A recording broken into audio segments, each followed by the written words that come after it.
All right, guys. Everyone's paying attention to the Federal Reserve meeting, and I get that. But we have a really big problem that's starting right now. And that problem is Russia and Ukraine. So up till now, Vladimir Putin has been calling this a special military operation. And literally, if you're in Russia, and I don't know anybody personally, but I know some people in Russia that know a few people that are literally getting arrested for talking about the special military operation, calling it an actual war, so on and so forth. So until now, it's been called a special military operation. Well, Putin is about to intensify this. So until now, Putin says that we're defending Donbas region. Well, there's now going to be a referendum, an annexation vote, starting Friday until Tuesday to see if the Donbas region is now going to be part of Russia, just like Crimea is now part of Russia. And the difference is now instead of defending a certain region, a particular area from so-called Ukrainian Nazis, we are now going to be defending Russia. So now an attack on Donbas, if the annexation passes, which it will, is going to be considered an attack against Russia. And until now, the army that's being used in this special military operation is people that are in the army getting paid. Now, most of the people that are getting paid are not people from the major cities. There's only like 2 or 3 major cities, Moscow, St. Petersburg, and Kazan kind of is. Other than that, it's all minor, like, let's call it the sticks, right, of Russia. And these poor kids had no idea what the hell they're signing up to, and they're being sent to Ukraine.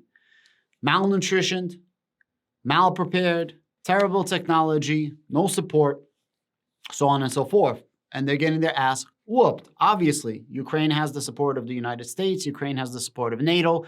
Ukraine is literally getting armament from so many different countries. Very hard to fight that.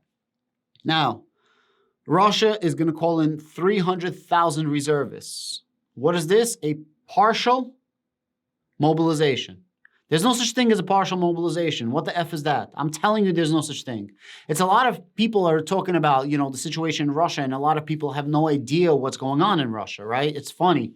But there's no such thing as a partial mobilization. So what the heck is this mobilization of reservists? This basically means that anybody who has an army card is going to be called in and sent to the front line. The problem is Russia, there's a saying in Russia, and this is how we won World War II and how Russia wins wars, right? Мы победим шапками. We're going to win with hats, which means we're just going to send a shit ton of soldiers, and whatever happens, happens. We're going to outnumber them. Well, things are different. Ukraine is trained differently.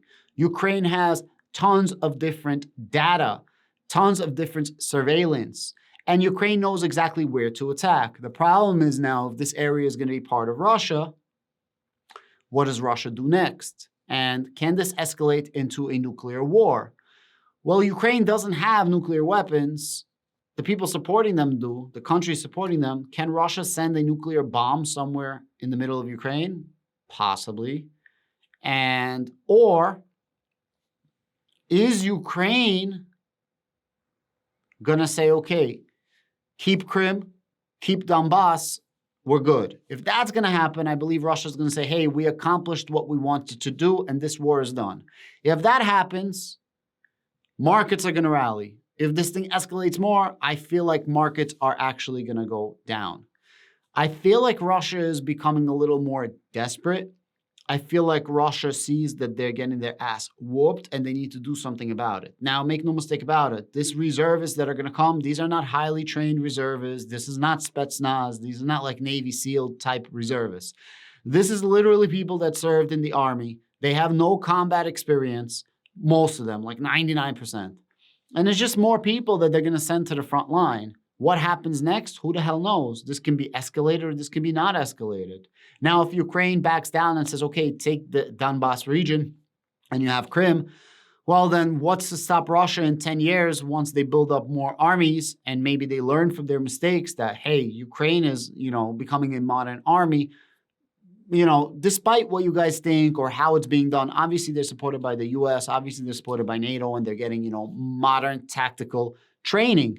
And Russia doesn't have that, as well as modern, tactical technology and modern tactical warfare, essentially, weaponry and things like that. So what's going to happen now? Ukraine can say, well, if you guys are going to declare that this is part of Russia, we don't give a fizzle. How can you say that one of our locations is yours? And this is going to be around 15% of Ukraine. If they take Donbass and say that Donbass is now part of Russia and Crimea, which they already took, is part of Russia, Crimea, 15% of Ukraine approximately was taken by Russia. So Ukraine is going to say, well, in a couple of years, you guys are going to do this again and take more of Ukraine. Or Ukraine battles on and fights on. The problem is if Russia uses a small tactical nuclear device and the weather is, bad, or the wind is pushing in the wrong direction, where is it going to lead to? Where's the nuclear fallout going to lead to? It could lead into Europe very, very easily. Now, I'm not saying that he will use this or Russia will use a nuclear tactical, device, but it's possible. Like, I can see that happening. And this is kind of the situation that's happening right now. It's very, very scary. This is escalating a lot more. And now it's a problem in Russia because now, before, all these people that were supporting the war, the special military operation, they didn't have to send their children to war. They didn't have to send their niece, their nephews to war. They didn't have to send their brothers, cousins, sons to war, right? Now, all of a sudden, people that are not in the active military are being told, hey, suit up, boot up, and you're being sent to the front lines. Now, these people that are being sent to the front lines, as I said, they're not going to have any special training, and they're going to get their ass whooped. They're going to get their ass handed to them, just like they've been getting their ass handed to them. Why? They're ill-equipped. The technology that's being used by Russia is mainly World War II technology, 90%. Russia has modern weaponry, don't get me wrong. But let's say they make an order for 100.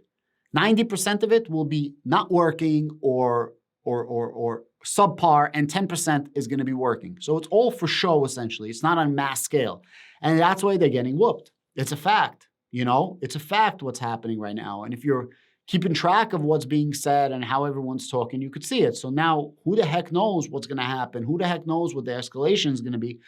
And all I know is that if Ukraine loses this war, they lose Ukraine. If Russia loses this war, they lose a war. There's a huge, huge difference. So one side is fighting for country, and one side is fighting for an ideology of former Soviet Union. Make no mistake about it, this is exactly what it is. Vladimir Putin wants to be remembered as the Tsar of Russia, putting back together a modern version of the Soviet Union. And it's pretty freaking scary what the heck is happening, and it's pretty freaking scary where this is all leading to. With that said, I don't know what's going to happen with the markets, right? This is a financial channel, so I got to bring this back to the markets. An escalation, probably bad for markets because there's no end in sight. A de-escalation is good for markets. I don't know how this ends. I can't see Ukraine saying, yeah, take the land, we're okay with that, especially right now because they're emboldened, right? Because they took back over 6,000 kilometers of land, and they're like, hey, we can fight on, we're doing great. And Russia, let's say they do send in 300,000 reservists. If they get their ass whooped, what happens then? And then if Russia is such a great army, why do you need to send in 300,000 more troops? Hold on a second, why? And on Russian national television, they're saying like Ukrainians lost like 60,000 plus and Russia's only lost like 5,000 or 6,000 people. How's that possible? If you only lost 5,000 or 6,000 people, why would you need 300,000 reservists, right? It doesn't make sense. Very interesting situation for my people that are from the stock channel. Palantir, guys. Palantir is going to play a bigger role, I believe, in what's happening, an even more important role about what's happening right now. For my people in stocks, crypto, real estate in general, this is going to prolong inflation. And a de-escalation, as I said, is good for the markets because it's going to decrease inflation in general on a global scale. And let's see what's going to happen. But yeah, this is definitely newsworthy, front line and center, and a lot of people are not paying attention to it. I heard Vladimir Putin talking, and it's very interesting if you hear him talking, especially if you hear him talking in Russian. I speak Russian. Yeah, man, that's all I got to say. Thank you so much. Give me the like, share, and subscribe, and let's see what happens. Have a great day.